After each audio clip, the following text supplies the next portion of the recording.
My husband and I just bought a house. We couldn't afford to live anywhere near any conveniences, so we ended up out in Fairview. You may not or you may not have heard of Fairview before. Just know that it's out there. It's like dark, right? I'm getting a tan. So we're out in Fairview, and one of the nice things is you don't have to worry about a lot of the city trouble that you have. But there is one major problem out in Fairview that nobody's willing to talk about. And I feel like it's my job to bring it to light tonight. The problem that we have in Fairview is that we have stray cat gangs. Guys, it's not a laughing matter. They are everywhere.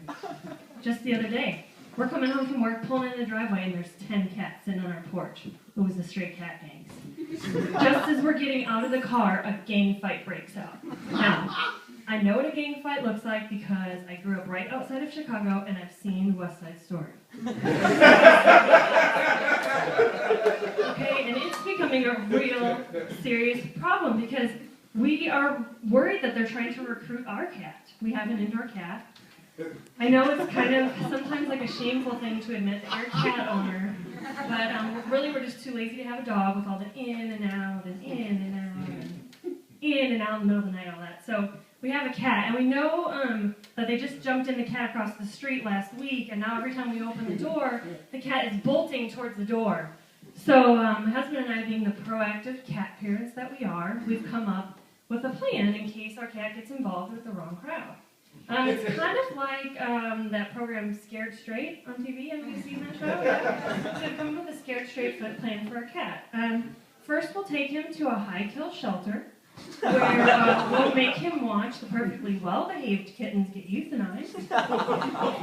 And then we'll take him to a Chinese food restaurant, where we'll show him he could end up if he starts hanging out too much with the stray cats. We're pretty confident that that'll straighten him out. If not, he'll taste good.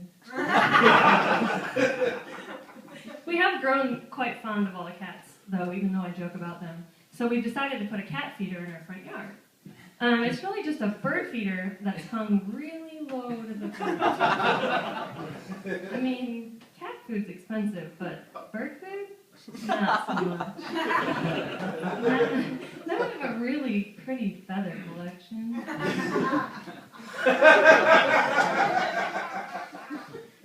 Every morning. So, I have a friend that recently got a new job. In the paper it sounded really cool. It said medical research. And I was kind of jealous because I serve tables. I'm like, well, tell me all about your job. So I don't see her for a while. She comes back a couple of months later. She's like, yeah, it ended up being an IBS research study. For those of you that don't know, that's a job that deals with poop. Okay? She said, I actually was in charge of taking the poop from the study participants and smearing it onto paper and sending it to the lab. Didn't sound so cool anymore. She said, yeah, I got pink eye twice in the first 3 weeks. What I want to know is, how do they advertise for those jobs that deal with the grossest things in life, like poop? Like, did you know that there's a sanitation worker that stands in the poop at the sanitation plant and sprays it down all day so that it doesn't dry out during the process? That's a job. That's a real job. What does that ad look like in the paper? Do you like corn and peanuts?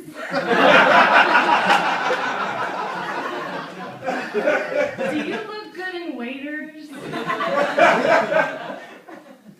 Have you lost your sense of smell and dignity? Have we got the job for you?